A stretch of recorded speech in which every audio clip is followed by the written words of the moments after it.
famille, j'ai tellement le goût de parler à ce type. J'avoue, hein, j'ai le goût. J'avoue. Mais comme vous le savez, quand je parle de Mekam, c'est aussi le temps pour moi de coacher sur beaucoup de sujets parce que le temps est écourté maintenant. Bientôt, je ne pourrai plus parler. Ouais. Donc, c'est pas de l'acharnement, hein, juste que je l'aime beaucoup. Qui aime bien, châtie bien. Et je veux partir de cette toile avec au moins l'espoir que j'ai semé en lui le bon message qui va le désenvoûter, qui va l'aider à discerner et qui pourra servir d'autres Gabonais. Ouais. Mais la notion que beaucoup de gens ont à l'esprit, c'est que Goba me fuit. Moi, je ne fuis pas. Je n'ai jamais fui dans ma vie. Au contraire, c'est là où il y a le danger que j'ai toujours aimé partir. Vous comprenez? Donc jamais je n'ai fui devant quelqu'un, ou devant un problème, ou devant un challenge, ou devant une muraille, ou devant n'importe quoi. C'est des gens qui me fuient. C'est ridicule lorsque les gens disent qu'ils me traquent, alors que c'est eux-mêmes qui ne veulent pas me rencontrer. Parce qu'ils savent. Ouais, non? C'est comme si quelqu'un te dit, écoute, allons à la recherche de quelqu'un. Mais la personne part à la recherche de quelqu'un, mais dans son cœur, lui-même ou elle-même, elle ne veut pas vraiment faire ça. Parce qu'elle sait qu'elle n'a pas affaire à quelqu'un qui est victimisé ou bien quelqu'un qui est comme un agneau, elle a affaire à un lion. Elle a affaire à un homme qui se connaît lui-même et qui n'est pas en train de blaguer. Vous comprenez? Quelqu'un qui est assis, qui est posé, qui est humble, mais qui n'est pas con. Ouais. Donc c'est un peu ça le problème. Ouais. Les gens qu'on affronte dans la politique ont souvent de nous une mauvaise opinion et ils jugent mal les choses. Parce que c'est des gens qui jugent en apparence, ils ne jugent pas en profondeur. Ils passent leur temps à mal évaluer les dangers et ils font des erreurs, des erreurs, des erreurs. Et c'est dommage parce qu'à la fin, ils ne vont nulle part. Ouais, donc, moi, je dis à cet élément-là que j'ai prouvé à tout le monde qu'il est un menteur. Euh, je n'aime pas appeler les gens à la barre pour témoigner, mais tout le monde est là, tout le monde peut témoigner. Hein. Pour ceux qui ont raté la vidéo précédente, j'ai prouvé que c'est un menteur et que le plus grave pour nous, c'est qu'il est chargé de la communication de jumping. Donc, un monsieur qui s'occupe du message de résistance, de liberté, c'est quelqu'un qui aime le Congossa et qui aime le mensonge et qui aime la propagande et qui aime l'extrapolation consciente pour nuire. C'est quelqu'un qui est nuisible et qui n'incarne en rien les valeurs que nous voulons dans une vraie opposition qui va prétendre un jour prendre le pouvoir. Voici l'exemple ultime. Il m'a vilipendé, il a fait la propagande, il est venu se mettre debout, il m'a condamné, je n'ai pas eu le temps de m'expliquer, je n'ai pas eu la parole, il m'a accusé, ils ont fait le hooliganisme, il a rallié les foules, des troupes sur ses lives, il a appelé tout le monde pour venir écouter le mensonge. Maintenant, j'ai prouvé à tout le monde qu'il a menti, en prenant lui-même ses propres propos, ses assertions, ses déclarations, sur mon propre cas. Là, on ne parle pas du plan B, on ne parle pas de Macron qui, soi-disant, est en train de travailler avec Ping pour prendre le pouvoir. On ne parle pas de la CPI qui mettra Ali Bongo en prison mais qui ne l'a pas fait. On parle de ma propre vie. Donc c'est sur mon propre cas que je vous ai prouvé à tous que cette coalition est une coalition de menteurs. Ils sont debout pour leur intérêt et non pas pour l'intérêt des Gabonais. Je ne parle pas des autres, je parle de moi-même. N'est-ce pas? Voilà. Ils ont voulu vous peindre de moi une image comme étant un gourou, comme étant quelqu'un de méchant, de mauvais, qui ira jusqu'à séquestrer une femme et l'empêcher de parler à sa mère pour je ne sais quelle raison. Quelqu'un qui se cache, qui fuit, alors que tout est faux du début à la fin. Et je répète encore à Alta Malanga qui est très têtu, je suis chauffeur, non pas par contrainte, mais par choix. C'est le travail que j'ai voulu faire, c'est le travail que j'aime. Mais ce n'est pas ma profession, je ne suis pas allé à l'école pour ça. Donc fais attention. Le jour où tu verras mon résumé, le jour où tu verras mon CV, tu auras un AVC. Quand tu verras où j'ai travaillé, où j'ai enseigné, quand tu verras mes élèves, quand tu connaîtras réellement qui je suis, tu auras un AVC. Et ce jour-là, tu vas comprendre ce que c'est l'humilité. Tu comprends, non? Voilà. Donc, on ne m'a pas chassé de travail. Non. J'ai décidé d'être chauffeur de mon propre chef. Parce que j'aime la liberté et c'est un métier qui me donne de la paix. Je ne me sens pas coupable de quoi que ce soit. J'ai travaillé dans des endroits très compliqués qui m'ont mis en adéquation avec mes convictions religieuses. J'ai travaillé dans les cellules souches, j'ai manipulé des embryons, donc c'est bon. Hein. Donc, je pense qu'aujourd'hui, j'ai la paix, je fais mes affaires, je fais mon argent tranquille. C'est pas parce que je manque d'éducation que je fais ce que je fais. Donc, Alta Malanga a vraiment fait un effort. Je sais que tu es gabonaise et que tu es habitué aux concurrences. Toi et moi, on n'est pas en concurrence. Il faut arrêter avec mon nom. Tu as fait du mal à Mekam et Mekam, c'est mon frère et ça me fait de la peine. On n'est pas en concurrence. Tu comprends? On n'est pas en concurrence. Arrête. Vis ta vie de médecin au Gabon ou bien là où tu es et puis sois heureuse de ta vie. Arrête Tu comprends? Dieu t'a donné une leçon. Tu veux humilier quelqu'un, mais il te montre que tu ne peux pas m'humilier. Tu ne peux rien me dire. Tu ne peux rien me dire. Rien du tout. Reste tranquille. Et laisse Mekam tranquille. Mekam a besoin de sortir de son envoûtement de Ping président. Il a besoin de rentrer en thérapie pour qu'il exorcise ses démons. Il a besoin de l'apaisement. Il a besoin de Dieu. Il n'a pas besoin de rentrer dans une histoire montée de toutes pièces pour nuire à quelqu'un qui accuse Ping et qui expose Jean Ping pour son incompétence et ses mensonges. C'est lui, dans cette histoire, la victime. Tu as ta caméra, tu as ton compte Facebook, tu es incapable depuis 17 ans de faire une vidéo pour demander qu'on retrouve ton ami. Tu es incapable de te mettre debout pour toi, ta soi-disant collègue de classe.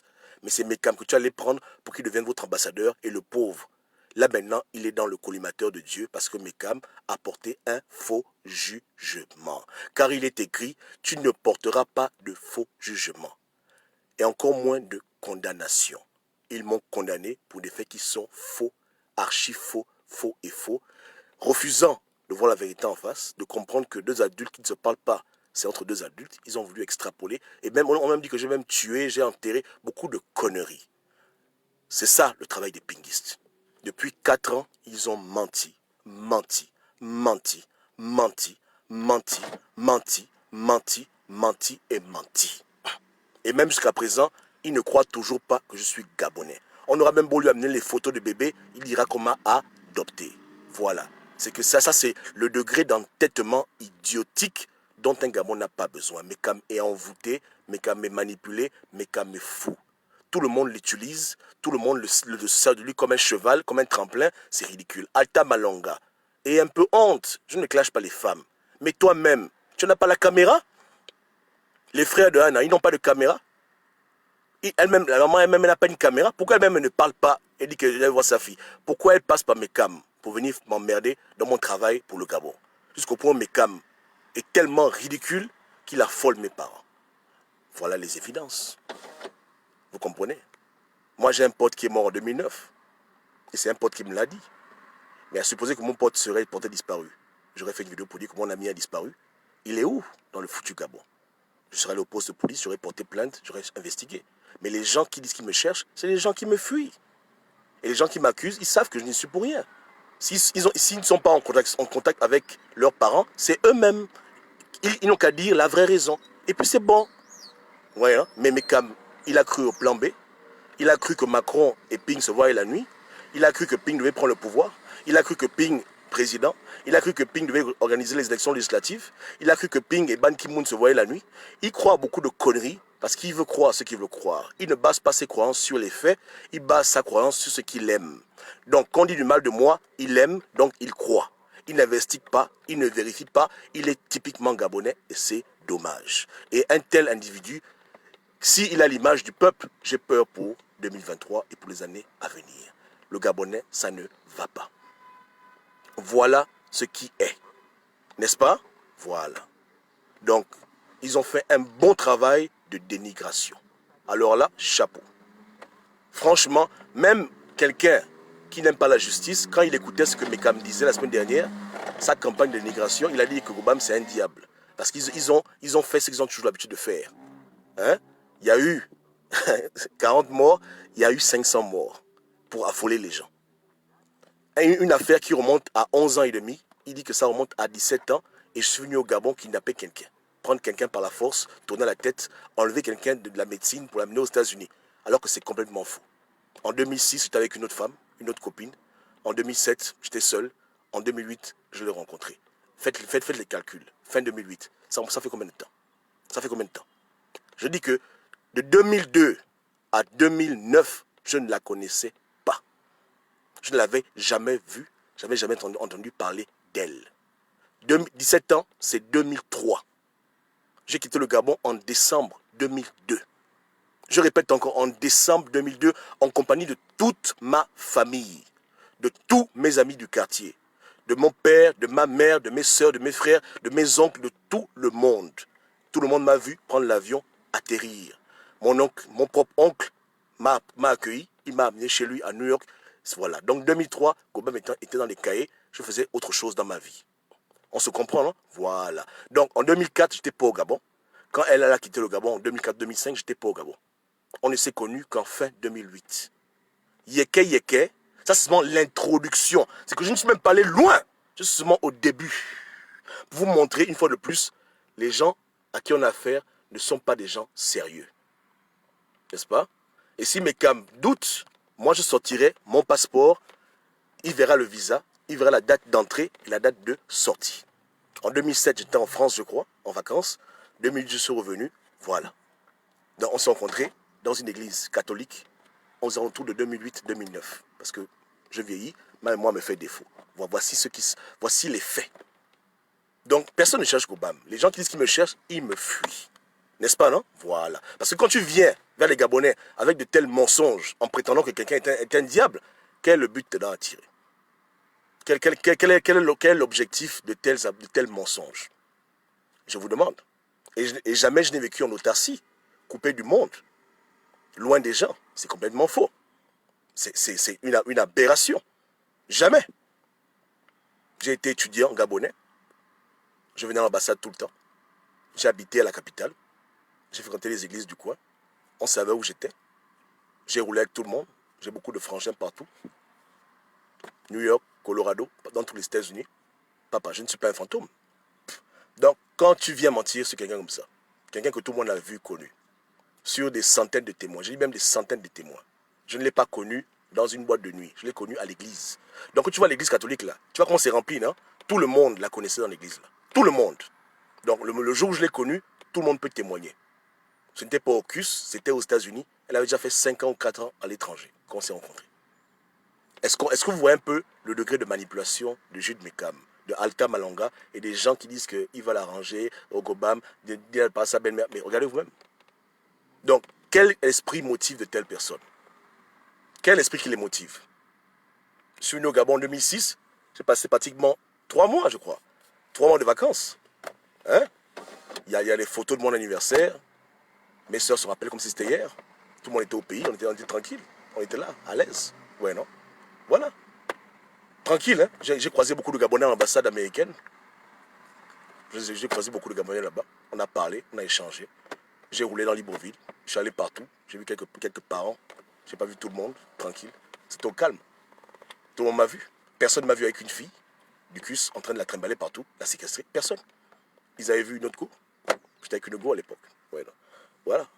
Mais moi, par pudeur, je ne donne pas les noms des gens parce que c'est pas nécessaire. Mais ce que je dis est vérifiable. Voilà. Et tout le monde la connaît. Mon petit frère du quartier, mon frère avec qui j'ai grandi, il est là, il m'a écrit, il m'a dit qu'est-ce qui se passe? Il m'a dit, hein, ça m'a fait mal. Il m'a dit que partout où il va, les gens l'arrêtent en route pour lui demander, mais ton frère c'est comment? Ton frère c'est comment? Voilà ce que Mekam a fait. La diffamation diffamatoire, la manipulation. Lui aussi, je vais taire son nom. Et si j'ai décidé de ne pas mélanger mon combat et ma vie privée, parce que je n'ai jamais voulu exposer les miens. Je fais mes vidéos contre le régime à l'époque, j'étais très très virulent. Je ne voulais pas que mes frangins, mes frangines se retrouvent être dans les problèmes parce qu'on dit que tu es le frère de Gobam, tu es l'ami de Gobam. Voilà pourquoi j'ai toujours évité ça. Parce que vous-même, vous connaissez comment je roule, non? Parce qu'aujourd'hui, on me critique que je suis venu tendre avec Ali Bongo. C'est vrai. Mais quand j'ai commencé mes trucs avec Yali, j'étais très brutal. J'étais très très virulent. Donc, je ne voulais pas que ma famille soit mêlée à ça. Que si je dois combattre le régime, c'est moi qui combats le régime et personne d'autre. Donc, je suis cohérent de ma démarche. Voilà pourquoi même mes potes d'enfance, j'ai toujours dit à tout le monde que les gars, on parle à côté. J'aime pas les voir commenter mes posts. Parce qu'ils doivent rester hors de mon action politique. Ils doivent rester hors de mon combat que je mène. Parce que moi, je ne suis pas un comédien. Je suis quelqu'un de très grave. N'est-ce pas, non? J'ai des propos extrêmes. Parce que je n'aime pas les choses à moitié. Donc, tu ne verras jamais un post où mes frangins commentent mes photos avec la famille. Mais ne pense pas que je suis orphelin. Mais j'ai séparé les choses. Pour leur propre protection. Je n'ai pas voulu les mêler à ça. Je n'ai pas voulu les mêler à ça. Parce que c'est automatique. Beaucoup de gens sont comme Mekam. Quand ils ne peuvent pas t'atteindre, ils vont chercher plus loin. Ils vont chercher plus loin, plus loin, plus loin, plus loin.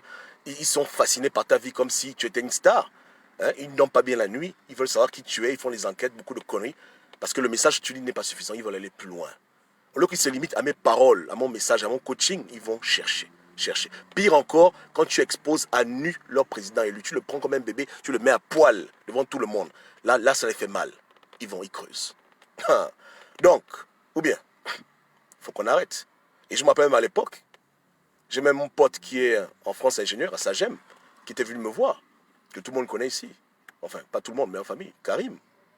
Voilà. Et quand Karim est venu, je vais l'appeler Oncle Mago. Il y a un problème. C'était en 2009-2008. Vous comprenez le way, non? Je ne suis pas n'importe qui. Je ne suis pas un bandit, un brigand, un fugitif. Et les gens sont fous. Quand je marche la tête haute. Je ne me retourne pas derrière pour voir qui me poursuit. Je marche la tête haute. Je suis un coach de haut niveau. Je ne fais pas les choses en bas, caché, on dirait une petite souris. Non. Quand je prends l'avion, je m'assois, place à faire, je descends, je prends mon sac, j'avance. Il n'y a pas quelqu'un devant moi qui dit qu'il va me chercher, les pancartes, c'est faux. C'est des histoires, tout ça. Tu comprends, non? Quand je dis que j'arrive quelque part, je préviens, je dis que j'arrive. Il n'y a pas de surprise. Hein? Voilà, je dis que si tu vois la route là, non, oui, j'arrive là, par la route là. Voilà comment je suis. Je ne suis pas Jean-Pierre, je ne suis pas les gens de la coalition, je ne suis pas un menteur, je ne suis pas un plaisanteur. Donc quand je dis que c'est un problème qui concerne deux adultes, fais-moi confiance, ça concerne deux adultes. Ça ne me concerne ni d'Adam ni d'Ève. Je n'ai vraiment rien à foutre de cette histoire. Vous comprenez, hein? C'est entre les adultes. Si la fille parle pas sa mère, c'est leur problème. Ça ne me regarde pas. Je n'ai vraiment rien à cirer. Donc la campagne de dénigration, la campagne de diffamation, j'appelle ça échouer. Je les note, je leur donne moins 2 sur 20. Moins 2. Voilà. Vous comprenez, non? C'est comme ça. Donc, il faut qu'on arrête. Moi, je dis à Mekam que Mekam doit faire un effort. Il a dévié du combat. Et il donne au Gabon un mauvais exemple. Parce qu'il est quand même ministre de la communication de Ping. Et à quoi le Gabon va ressembler si un jour il a du pouvoir? Si on remet à un tel individu du pouvoir, qu'est-ce qu'il va faire?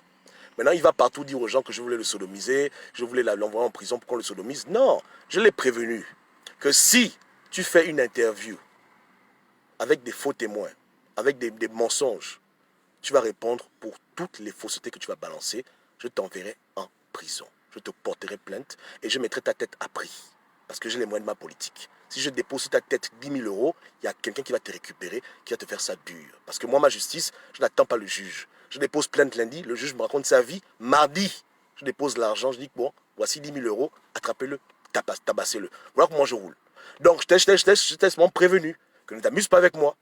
Si tu continues ta campagne de diffamation, il y aura des conséquences. Maintenant, il dit à tout le monde que je lui veux du mal. Non, c'est action, réaction. Si tu traverses la ligne rouge, il y aura des conséquences. C'est tout ce que j'ai dit. Je n'ai pas que j'allais me battre avec quelqu'un. Je dis que si quelqu'un me cherche pour la bagarre, mais il n'y a pas de problème. Il ne faut pas qu'il me cherche. Il me dit sur mon endroit, j'arrive. C'est tout. Ou bien, voilà. Donc, on a affaire à une coalition qui a fait du mal. Et beaucoup d'énergie a été dépensée, beaucoup d'encre. Ils ont distrait beaucoup les Gabonais. Parce que l'histoire a été vraiment intéressante. Ça, c'est l'histoire qui passe à la télévision. Tu vois, quand on fait les documentaires à la télévision, on dit voilà, avec la voix de l'envoyé spécial, là, le kidnappage, il y a eu 17 ans, un gourou d'une secte. Il a pris, il a lavé le cerveau, avec la musique derrière. Les gens étaient captivés par le Congo. Ça, c'était tellement beau à entendre. Ça les paraissait tellement réel. Même les gens même pleuraient. Je suis sûr qu'il y a beaucoup de mamans qui sont dans la maison en train de pleurer. Oh mon Dieu, comment Obama peut faire ça? Oh là là, Agnambie, oh les monstres, les monstres. Voilà, un peu comme un pédophile. Hein, voilà, comme un gars qui est un criminel. Voilà. Donc ils ont fait un bon tableau. Ils ont vendu ça aux Gabonais. Les Gabonais ont mangé. Miam, miam, miam, miam, miam. Ça arrivait jusqu'au fin fond de ma piole. Je dis, mais comment? Regardez. Maintenant, je vais donner les noms. Parce que sur la toile encore, quand je suis arrivé au States, je n'étais pas à l'école seul. J'ai appris avec beaucoup de frangins. Frangins qui sont dans les groupes d'associations gabonaises, ils peuvent témoigner. Ils m'ont vu arriver ici. En 2004, ils ne m'ont pas vu aller au pays, revenir avec une go. Hein? Voilà. Beaucoup de gens, ils m'ont connu célibataire. Quand ils m'ont vu me avec une femme, je les ai introduits, j'ai dit que voici, ça c'est la belle-sœur. Ils ont pris acte. Il y en a plein là. Je dis que je peux citer les noms. Hein. Je peux citer les noms. Mais moi, je ne suis pas quelqu'un qui appelle les gens en renfort quand j'ai un problème. Je règle mes propres foutus problèmes. Mais si les gens veulent aller plus loin, moi, je casse la baraque. Et comment je fais mon récit, je le fais de manière détaillée. Je ne suis pas dans les généralités. C'est que je veux tellement les mettre à terre que les gens ne parleront même plus. Je cite les noms.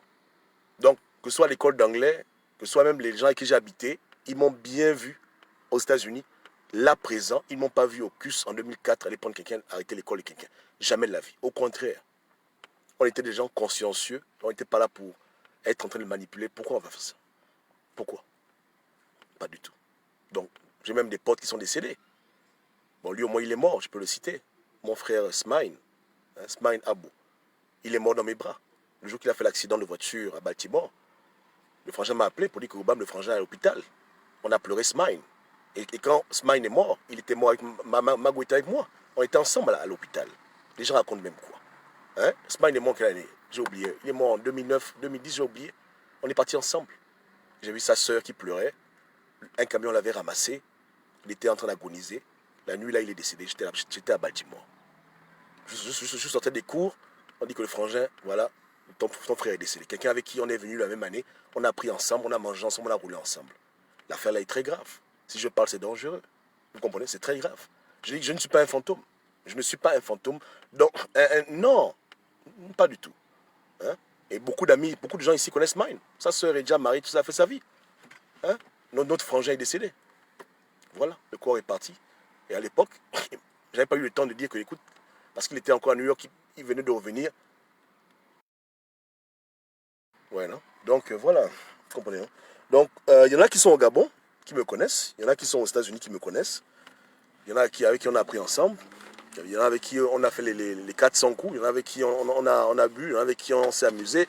Il y en a avec qui on a même voyagé. Il y en a avec qui on est parti prendre les enveloppes de Mabongo quand il venait me donner l'argent. Bref, j'ai tout vécu avec ma famille, avec mes frangins. Donc, cette histoire-là, vraiment, elle est vraiment déplorable. Et ceux qui sont derrière ce genre de choses, que Dieu ait pitié d'eux. Ouais, non? Que Dieu ait pitié d'eux, vraiment. Que Dieu les accorde miséricorde. Moi, je les pardonne. Je les pardonne, mais je n'ai pas envie de ne pas les pardonner si leur désordre trouble la famille. Parce que là, ils ont vraiment troublé les gens. Si même un pote te pose des questions, parce qu'il est troublé, imagine un peu tes propres parents. C'est compliqué. Imagine un peu l'entourage qui est proche. C'est pas bon. Ils savent que ça, c'est pas la politique. Ça c'est la sauvagerie. Ça, c'est la sorcellerie. La vraie sorcellerie. Ouais, non. C'est comme ça. Bon. Ils se demandent pourquoi j'ai beaucoup d'adresses. C'est parce qu'apparemment ils ont cherché. C'est parce que j'ai beaucoup de propriétés. C'est tout. Pourquoi les gens sont têtus comme ça? Vous voyez, non? C'est que quand plus ils découvrent, plus ils se font mal. C'est triste. C'est triste. C'est malheureux. C'est malheureux. Pourquoi? Parce que j'ai parlé de Ping. À un moment là, elle et sa fille, ils ont leurs problèmes ensemble. Dieu les aidera un jour, ils se parleront. Moi, j'ai confiance. En tout cas, si Dieu est Dieu et si les gens sont sincères et humbles, Dieu va les réconcilier. Mais on la prend pour l'utiliser pour des fins politiques. La manipulation. Si ce n'est pas diabolique, qu'est-ce qui est diabolique? Que Dieu nous aide.